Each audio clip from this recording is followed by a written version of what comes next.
وأحسن منك لم تر قط عيني وأجمل منك لم تلد النساء خلقت مبرأ من كل عيب خلقت مبرأ من كل عيب كأنك قد خلقت كما تشاء كتاب أنزلناه إليك مبارك ليدبروا آياته وليتذكر أولو الألباب. یہ کتاب برکت والی ہے جسے ہم نے آپ کی طرف نازل فرمایا ہے تاکہ دانش مند لوگ اس کی آیتوں میں غور و فکر کریں اور نصیحت حاصل کریں. اللہم صلی علی سیدنا محمد وعلی آل سیدنا محمد بعدد کل ذرۃ مئۃ الف الف مرۃ. سامعین اور ناظرین کرام، السلام علیکم ورحمۃ اللہ وبرکاتہ. سامعین کرام، سورہ بقرہ آیت نمبر 286، درس نمبر 243. آج کا موضوع اللہ تعالیٰ کی رحمت کا مستحق کیسے بنے. اس کے ساتھ آج کا سبق شروع کرتے ہیں. سب سے پہلے گزشتہ سبق کا اعادہ ہوگا. اعوذ باللہ من الشیطان الرجیم. پناہ مانگتا ہوں میں اللہ کی شیطان مردود سے. بسم اللہ الرحمن الرحیم. شروع اللہ کے نام سے جو بڑا مہربان نہایت رحم والا ہے. لا يكلف الله نفسا الا وسعها لها ما كسبت وعليها ما اكتسبت ربنا لا تؤاخذنا ان نسينا او اخطأنا ربنا ولا تحمل علينا إصرا كما حملته على الذين من قبلنا ربنا ولا تحملنا ما لا طاقة لنا به واعف عنا واغفر لنا وارحمنا أنت مولانا فانصرنا على القوم الكافرين. خدا کسی شخص کو اس کی طاقت سے زیادہ تکلیف نہیں دیتا. اچھے کام کرے گا تو اس کو ان کا فائدہ ملے گا، برے کرے گا تو اسے ان کا نقصان پہنچے گا. اے پروردگار، اگر ہم سے بھول یا چوک ہو گئی ہو تو ہم سے مواخذہ نہ کیجو. اے پروردگار، ہم پر ایسا بوجھ نہ ڈالیو جیسا تو نے ہم سے پہلے لوگوں پر ڈالا تھا. اے پروردگار، جتنا بوجھ اٹھانے کی ہم میں طاقت نہیں اتنا ہمارے سر پر نہ رکھیو. اور اے پروردگار، ہمارے گناہوں سے درگزر کر اور ہمیں بخش دے اور ہم پر رحم فرما. تو ہی ہمارا مالک ہے اور ہم کو کافروں پر غالب کر. سامعین کرام، سورہ بقرہ آیت نمبر 286. لفظی ترجمہ: لا یکلف اللہ نفسا الا وسعها. اللہ تعالیٰ کسی نفس کو اس کی گنجائش سے زیادہ تکلیف نہیں دیتا. لہا ما کسبت، اس کے لیے اجر ہے جو اس نے کمایا. وعلیہا مکتسبت، اور اس پر عذاب ہوگا جو اس نے کمایا. ربنا، اے ہمارے رب، لا تؤاخذنا، ہماری گرفت نہ کیجئے، ان نسینا، اگر ہم بھول جائیں، او اخطأنا، یا ہم چوک جائیں. ربنا ولا تحمل علینا، اے ہمارے رب ہم پر بوجھ نہ ڈال. کما حملتہ، جیسا کہ تو نے ڈالا، علی الذین من قبلنا، ان لوگوں پر جو ہم سے پہلے تھے. ربنا ولا تحملنا، اے ہمارے رب ہم سے نہ اٹھوا، ما لا طاقت لنا بہ، جی اس کی طاقت ہمیں نہ ہو. واعف عنا، درگزر کر ہم سے. واغفر لنا، ہمیں بخش دے.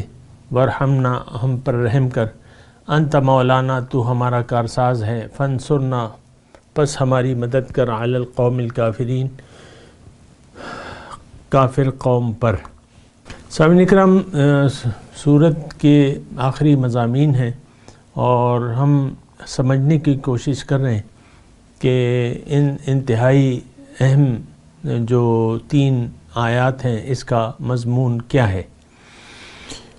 گزشتہ سبق میں ہم نے لہا ما کسبت وعلیہا ما اکتسبت کے بارے میں جاننے کی کوشش کی تھی کہ انسان کا اس کا خلاصہ یہ ہے کہ انسان یا تو دنیا میں نیکیاں کماتا ہے، یعنی نیکیوں کے راستے پر چلتا ہے، یا برائیوں کے راستے پر چلتا ہے۔ یہ بات ذرا نوٹ کر لیں، اصل میں ہم چل رہے ہیں برائیوں کے راستے پر۔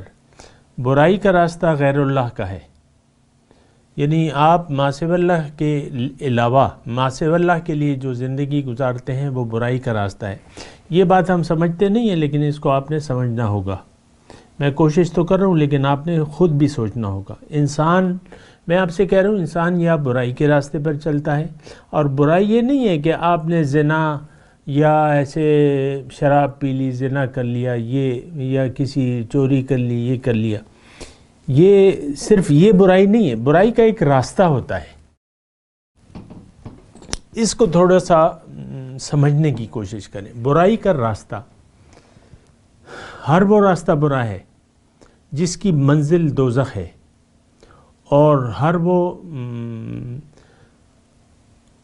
ہر وہ راستہ جو خواہشات نفس کا راستہ ہے اس کی منزل دوزخ ہے، اور ہر وہ طریقہ زندگی جو آپ اپنی مرضی سے اپناتے ہیں یا بناتے ہیں وہ برائی کا راستہ ہے۔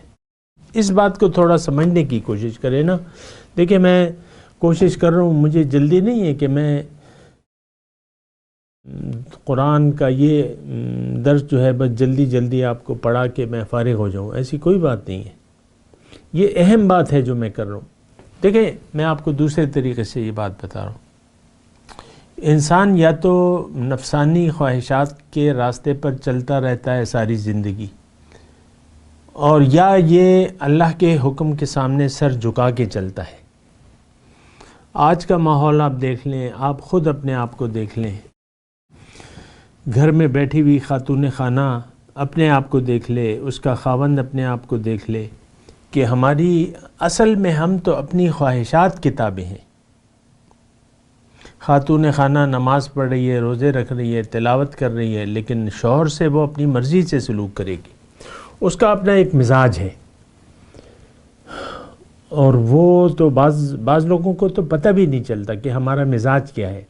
مزاج دیکھیں، ایک تو مزاج ہوتا ہے دین کا، ایک مزاج ہوتا ہے آپ کا اپنا نفس کا۔ عام طور پہ ہم لوگ نفسانی مزاج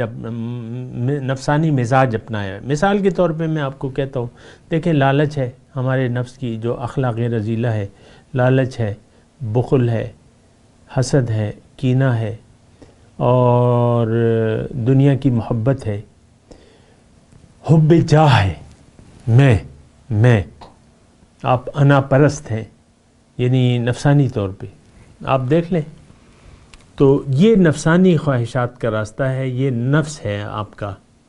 اور ہر شخص اپنے نفسانی جو طریقہ کار ہے، جو اس کا نفس کے تقاضے ہیں، اس کے متعلق اس نے اپنا ایک عادت بنائی ہوئی ہے، اپنا ایک ذہن بنایا ہوا ہے، اور اسی پر یہ اصرار کرتا ہے۔ آپ دیکھ لیں، آپ کو اپنے والد کا مزاج معلوم ہے، آپ کو اپنی والدہ کا مزاج معلوم ہے۔ مثال کے طور پہ عرض کر رہا ہوں، بھائی کو بھائی کا مزاج معلوم ہوتا ہے، بیوی کو شوہر کا مزاج معلوم ہوتا ہے۔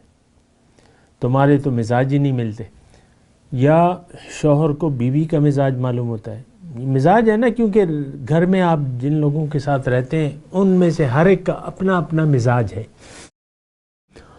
اور طرفہ تماشا یہ ہے کہ کسی کا مزاج جو ہے وہ اللہ کے حکم اور رسول کے طریقے کے مطابق نہیں بن پاتا، یا ہم بناتے نہیں ہیں، وہ تو ایک الگ مسئلہ ہے۔ لیکن میں مزاج کی بات کروں، اصل جو چیز ہے وہ آپ کا مزاج ہے، جو آپ کی روش ہے، جو مزاج ہے آپ کا۔ مزاج سے پھر آپ کے دیگر کام ترتیب پاتے ہیں، آپ اپنے مزاج کے مطابق کام کرتے ہیں، اپنی خواہش کے مطابق کام کرتے رہتے ہیں. یعنی اعمال آپ کے جو بنتے ہیں وہ آپ کے مزاج اور خواہش سے بنتے ہیں. اکثر اوقات آپ دیکھتے ہیں کہ اپنے مزاج پر آپ قابو نہیں پا سکتے، آپ کو اپنے اوپر قابو حاصل نہیں ہے. ضبط نفس جسے کہتے ہیں، آپ کو اپنے اوپر یعنی اپنے نفس پر کنٹرول نہیں ہے، آپ بس ہو جاتے ہیں. اب پریشانی ہے، مثال کے طور پہ نان ایشو ہے، پریشانی ہے، آپ بس پریشان ہیں، آپ کا کوئی لینا دینا نہیں ہے لیکن آپ پریشان ہیں بس. یہ آپ سمجھیں، اپنے مزاج کو سمجھیں. مومن کا مزاج تو بس مومن کا ایمان والے لوگ ہیں، ان کا مزاج تو اللہ اور رسول، سمعنا و اطعنا، سمعنا و اطعنا، یہ ایک مزاج ہے جو مومن کا ہے اور ہونا چاہیے.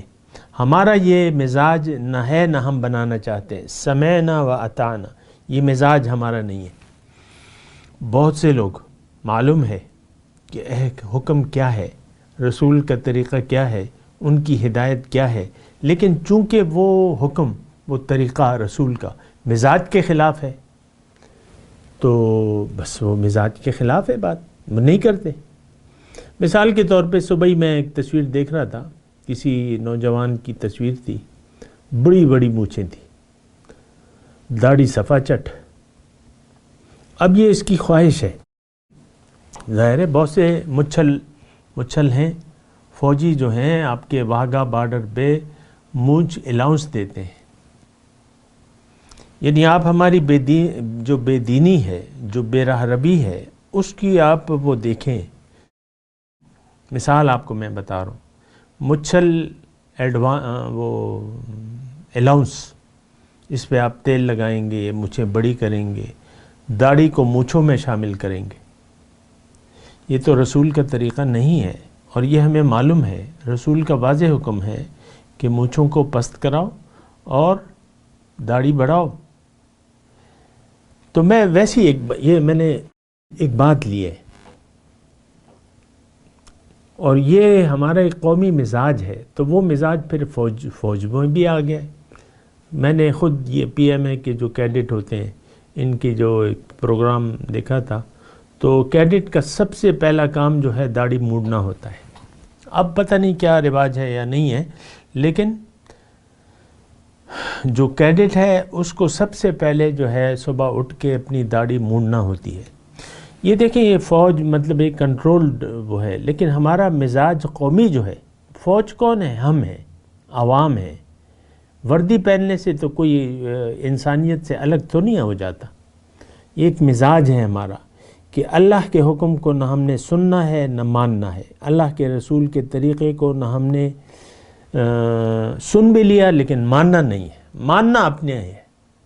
آپ دیکھ لیں فوجیوں میں سینٹر میں گیا تھا، فوجی لوگ برا نہ مانے، فوجی تو ہم ہی ہیں، یہ ہم ہیں. فوج کوئی الگ سی چیز نہیں ہے کہ میں بطور ادارہ اس پہ. آپ ذہنیت کو دیکھیں. میں ستر کی بات کر رہا ہوں. آپ ہمارے یعنی فٹ بالر ہیں، وہ نیکر میں ہوتے ہیں. نیکر کیا؟ وہ آدھی ران.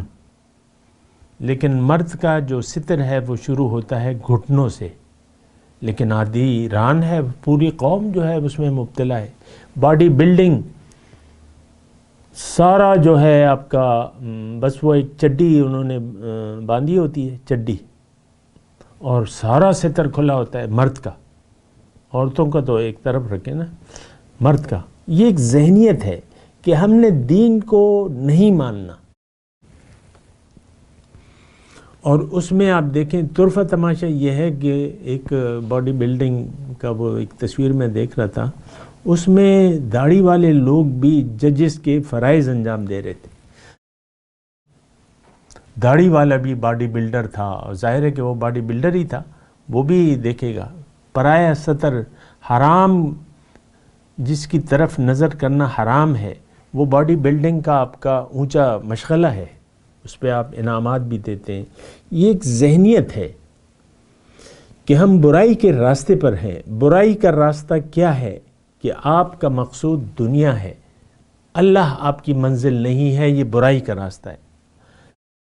اگر ایک شخص اب برائی کا میں آپ کو بتاؤں، ایک شخص کا مزاج اگر یعنی ظاہر پرست ہے، دنیا دار ہے، بظاہر اس نے داڑھی بھی چھوڑ دی ہے سنت کے مطابق، سارے کام یعنی اکثر کام، سارے کام تو کر نہیں سکتا، وہ نماز روزہ حج زکوٰۃ سب کچھ کر رہا ہے، داڑھی ہے، پگڑی ہے، یہ ہے وہ ہے، لیکن دنیا دار ہے وہ، ایسے ہیں لوگ، تو یہ تو برائی کا راستہ ہے۔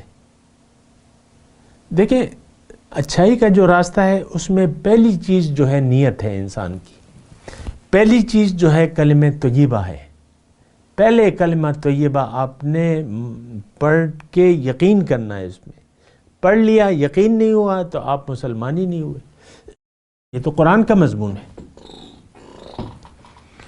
وَقَالَتِ الْأَعْرَابُ آمَنَّا قُلْ لَمْ تُؤْمِنُوا وَلَكِنْ قُولُوا أَسْلَمْنَا وَلَمَّا يَدْخُلِ الْإِيمَانُ فِي قُلُوبِكُمْ۔ اعراب آتے ہیں دیہاتی، اے رسول آپ کے سامنے دعوی ایمان کرتے ہیں، آپ کہتے ہیں نہیں، تم اس وقت تک مومن نہیں ہو سکتے جب تک ایمان تمہارے دل میں داخل نہیں ہوا۔ ایمان تو کم از کم ہمارے دل میں نہیں ہے۔ یہ لفظی کلامی بحث یہ تو ایک الگ بات ہے، میں مانتا ہوں جو زبان سے کلمہ گو ہے وہ مسلمان ہے، اس پر کوئی فتویٰ آپ نہیں لگا سکتے، کوئی فتویٰ، لیکن اللہ کے ہاں تو یہ معیار ہے نہیں۔ اللہ تعالیٰ کے ہاں اللہ تعالیٰ فرما رہا ہے کہ میں تمہاری دلوں کو دیکھتا ہوں، پھر تمہارے اعمال کو دیکھتا ہوں۔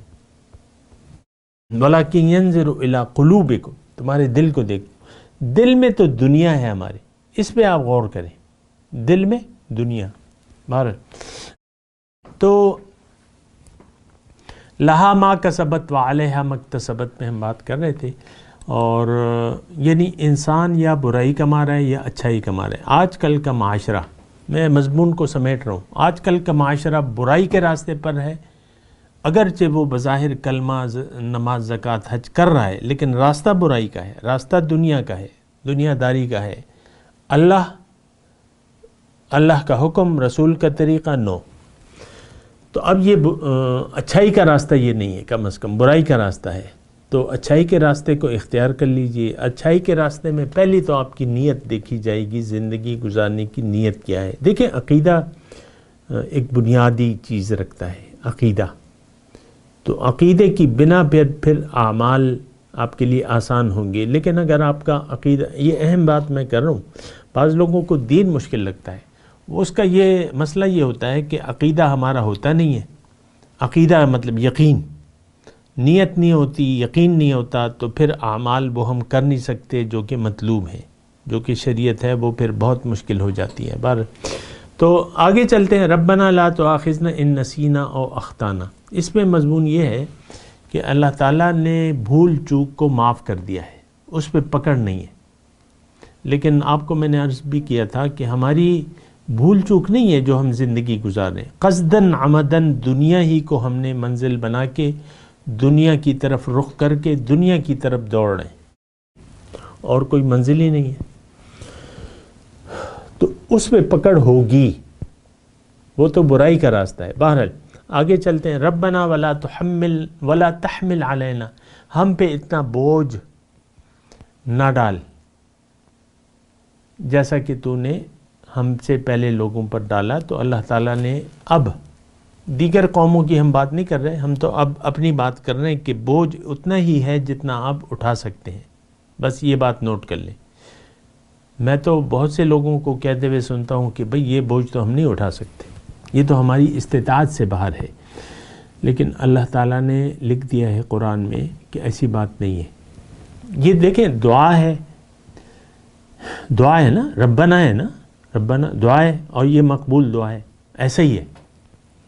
یہ تو نہیں ہو سکتا کہ اللہ تعالیٰ نے بوجھ ڈال دیا ہے جیسے کہ اگلی قوموں پہ ڈال لیتا اور پھر ہمیں دعا کروا رہے، یا دعا کریں گے تو بوجھ پھر ہٹے گا یعنی یہ دعا کریں گے تو پھر بوجھ ہٹے گا۔ یہ تو ایک ذہنیت ہے کہ آپ ایسی دعا مانگو، تو مزید پھر اللہ تعالیٰ اپنا رحم و کرم کرتا ہے۔ تو بہرحال ربنا ولا تحملنا ما لا طاقت لنا بہ، اے اللہ تعالیٰ ہم سے نہ اٹھوا کہ جس کی طاقت ہم پہ نہ ہو.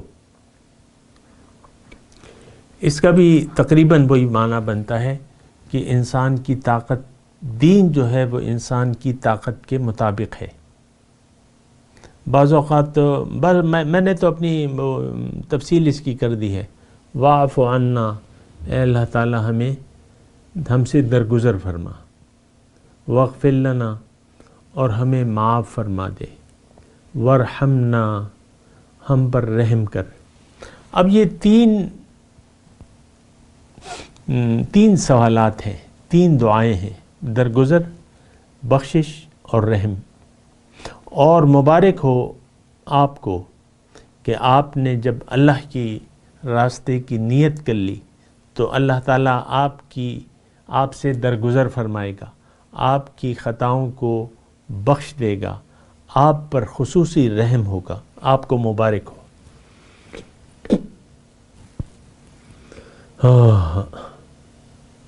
ظاہر ہے کہ میں مبارکباد دے رہا ہوں آپ کو.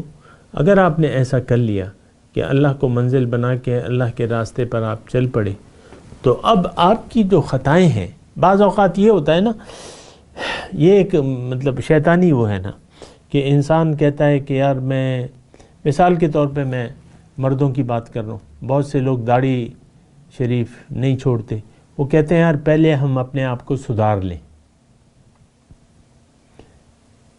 تو پھر داڑھی شریف چھوڑیں گے. ایسی بات تو نہیں ہے. یہ نہیں، دیکھیں داڑھی کیا ہے، یہ یکے از نیک کام ہے، نیک کاموں میں ایک کام ہے داڑھی شریف رکھنا، اس کو بڑھانا، مونچھوں کو پست کرانا.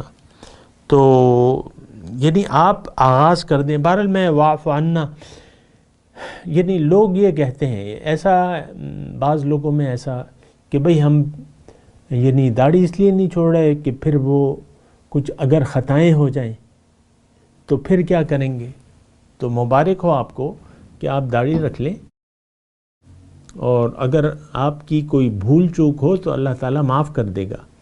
کوئی بھول ہو جائے درگزر فرمائے گا، کوئی غلطی ہو جائے اللہ تعالیٰ اسے درگزر فرمائے گا اور آپ کی غلطی کو معاف کر دے گا. یہ یقینی چیز ہے، یہ مغفرت. یہاں تو دعا ہے نا، دوسری جگہ اللہ تعالیٰ نے بخشش کا وعدہ فرمایا ہے، سَيُغْفَرُ لَهُمْ، اللہ تعالیٰ ان کو بخش دے گا. تو یہ دعائیں بھی ہیں، لیکن یہ مقبول دعائیں ہیں، اور اللہ تعالیٰ درگزر فرمانے والا ہے، اللہ تعالیٰ غلطیاں معاف کرنے والا ہے. وَاغْفِرْ لَنَا. دیکھیں غلطی کا تو میں نے آپ کو بتا دیا کہ نسیان اور خطا یہ تو غلطیاں ہیں. اس کا جو ہے اس پہ بھول جائے، کوئی بات بھول جائے، بھولے سے تو روزہ بھی نہیں ٹوٹتا. ایک آدمی روزے دار ہے اور دوپہر کو اس نے پیٹ بھر کے کھانا کھا لیا، مثلا بھولے سے پیٹ بھر کے دوپہر کو اس نے کھانا کھا لیا بھول کے، تو کیا اس کا روزہ گیا؟ برقرار ہے روزہ بھائی، بھول گیا ہے. یہ دیکھیں مضمون بڑا کلیئر ہے، بھول گیا. بھولے پہ کوئی گرفت نہیں ہے، خطا پہ کوئی گرفت نہیں ہے. خطا ہو گئی، بھول گیا، جذبات میں آ گئے، غلطی ہو گئی، اللہ معاف کر دے گا. توبہ مانگ لو، توبہ مانگ لو، اس کی اصلاح کر لو. یہ اللہ تعالیٰ نے ہمیں طریقہ کار بتایا. تم سے خطا ہو گئی تو توبہ کر لو، آئندہ نہ کرنے کا ارادہ کر لو، اور جو خطا ہوئی ہے اس کی اصلاح کر لو. مخلوق پہ کوئی زیادتی کی ہے تو وہ اس سے معافی مانگ لو. پیسے لیے ہیں زیادہ، واپس لوٹا دو. خطا اسے کہتے ہیں. تو آپ سے بھول چوک جو ہے یہ اللہ تعالیٰ نے دیکھیں کتنا مہربان ہے وہ. اِنَّهُ كَانَ بِي حَفِيًّا، وہ ہم پر بہت زیادہ مہربان ہے. وَارْحَمْنَا، اب اللہ کے رحم کے تو ہم طلبگار ہیں، لیکن مومن پہ تو ان رحمت اللہ قریب من المحسنین. اللہ تعالیٰ فرماتا ہے کہ بے شک اللہ تعالیٰ کی رحمت جو ہے وہ محسنین کے قریب ہوتی ہے. تو رحمتیں، اللہ کی رحمتوں کو سمیٹنے کا واحد ذریعہ یہ ہے کہ آپ نیکوکار بن جائیں، نیکی اختیار کر لیں، نیت صحیح بنا لیں زندگی کی، نیک راستے پر چل پڑیں، سیدھے راستے کو اختیار کر لیں۔ سیدھا راستہ اللہ کا راستہ ہے، سیدھا راستہ جنت کا راستہ ہے۔ تو کتنا آسان ہو گیا سامعین کرام، کوئی مشکل نہیں ہے، ہمت کریں، آگے بڑھیں۔ انت مولانا، تو ہمارا کارساز ہے۔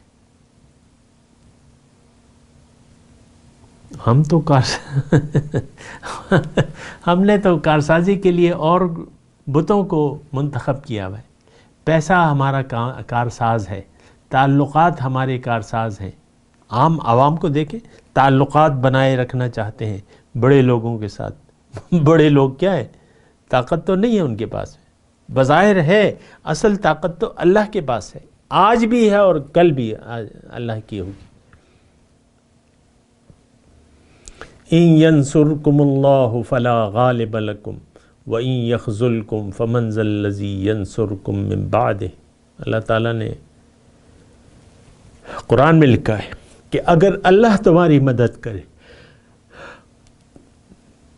تو تم پر کوئی غالب نہیں آ سکتا، اور اگر اللہ تمہیں ذلیل کرنا چاہے تو کوئی تمہاری مدد نہیں کر سکتا۔ اللہ تعالیٰ، حدیث ہے، اللہ تعالیٰ فرما رہا ہے، مجھے ہنسی آتی ہے کہ ایک ایسے انسان پہ جس کو میں فائدہ دینا چاہتا ہوں اور ساری دنیا اس کو نقصان دینے کے در پہ ہے، یا جس کو، یعنی مفہوم یہ ہے، پوری حدیث مجھے یاد نہیں ہے، اور یا جس کو میں نقصان دینا، پوری دنیا اسے فائدہ دینا، یعنی نہیں دے سکتی، نہ فائدہ دے سکتی ہے نہ نقصان دیتی ہے۔ اللہ حقیقی نافع الدوار ہے، یہ اللہ کی صفت ہے۔ تو بہرحال فانصرنا علی القوم الکافرین میں مضمون کیا ہے، یہ بھی ہم سوچنے کی کوشش کرتے ہیں۔ دیکھیں، ہمارے ارد گرد جو ہیں ناشکرے لوگ ہیں، وہ ہمارے گھر میں بھی ہو سکتے ہیں، بیوی کا خاوند ہو سکتا ہے، خاوند کی بیوی ہو سکتی ہے، ماں باپ کی اولاد ہو سکتی ہے، اولاد کے ماں باپ ہو سکتے ہیں، یہ ناشکرے لوگ ہو سکتے ہیں۔ بیٹا سیدھے راستے پر ہے، ماں باپ جو ہیں اس کو غلط راستے کی طرف تلقین کرتے ہیں، ناشکری کا رویہ اختیار، اور یہ ہوتا ہے۔ دیکھیں، یہ جو قرآن ہے نا، اس کو آپ کبھی ایزی نہ لیں، اس پہ آپ سوچیں، غور کریں۔ ہم تو گزر جاتے ہیں، بس قرآنی آیات پڑھتے ہوئے گزر جاتے ہیں، تو ایسا نہیں۔ فانصرنا علی القوم اب قوم کافرین تو یہ نہیں، ہم پاکستان میں ہیں تو ہم قوم کافرین سمجھتے ہیں ہندوؤں کو یا کسی اور کو یا کسی اور کو، نہیں، یہ تو ہمارے گھر میں بھی ہو سکتے، ناشکرے لوگ گھر میں بھی ہو سکتے ہیں۔ تو ظاہر ہے کہ جب آپ ناشکرے لوگوں کے درمیان رہتے ہیں تو پھر تو آپ کو اللہ کی مدد کی ضرورت ہوگی، اور اللہ تعالیٰ نے مدد کا وعدہ کیا ہوا ہے۔ سامنے کرم، یہ بات نوٹ کر لیں اچھے طریقے سے، کان کھول کے۔ اللہ نے مومن کی مدد کا وعدہ فرمایا ہوا ہے، یہاں دعا ہے، یہ دعا مقبول ہے، جو بھی ناشکرے لوگ ہیں ان کے مقابلے میں اللہ تعالیٰ آپ کی مدد کرے گا، آپ کا بیڑا پار ہوگا۔ فانصرنا علی القوم الکافرین۔ مثال کے طور پہ ایک بیوی ہے، اس کا خاوند ناشکرا ہے، اللہ سے غافل ہے، منزل اس کی دنیا ہے، مثال میں دے رہا ہوں، دونوں ہو سکتے ہیں، اپوزٹ ہو سکتے ہیں۔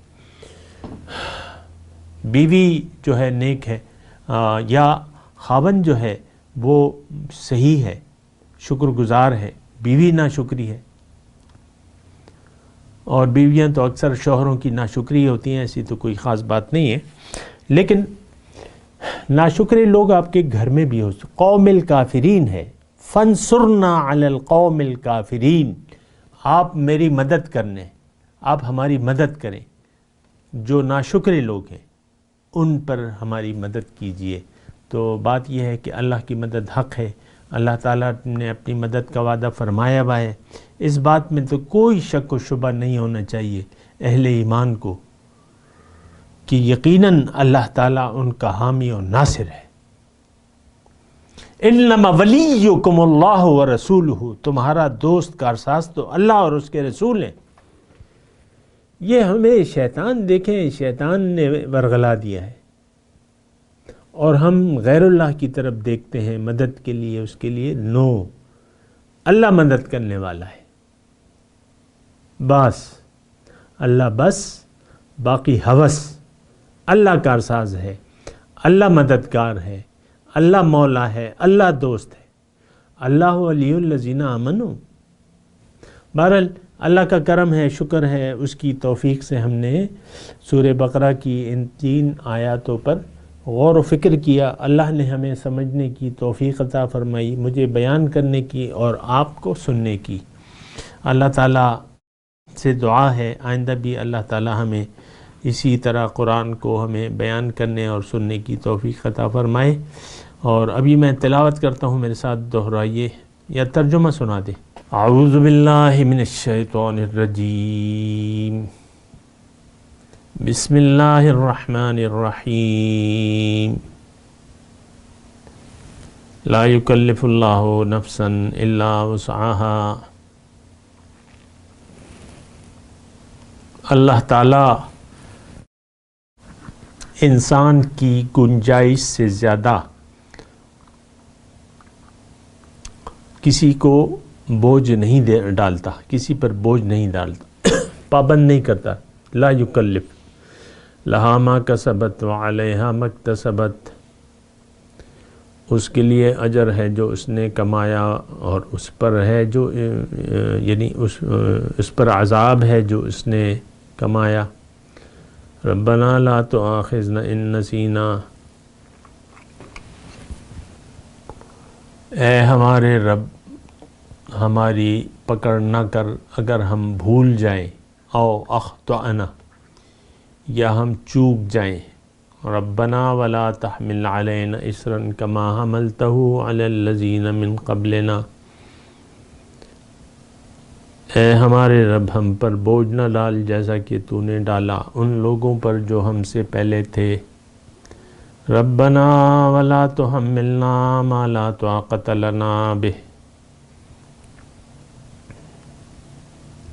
اے ہمارے رب ہم سے نہ اٹھوا جس کی ہم کو طاقت نہ ہو۔ واعف عنا واغفر لنا وارحمنا، ہم سے درگزر فرما، ہمیں بخش دے اور ہم پر رحم کر۔ انت مولانا فانصرنا علی القوم الکافرین، تو ہمارا کارساز ہے پس ہماری مدد کر ناشکرے لوگوں کے مقابلے میں۔ اب ان آیت کی تلاوت و ترجمہ۔ اعوذ باللہ من الشیطان الرجیم، پناہ مانگتا ہوں میں اللہ کی شیطان مردود سے۔ بسم اللہ الرحمن الرحیم،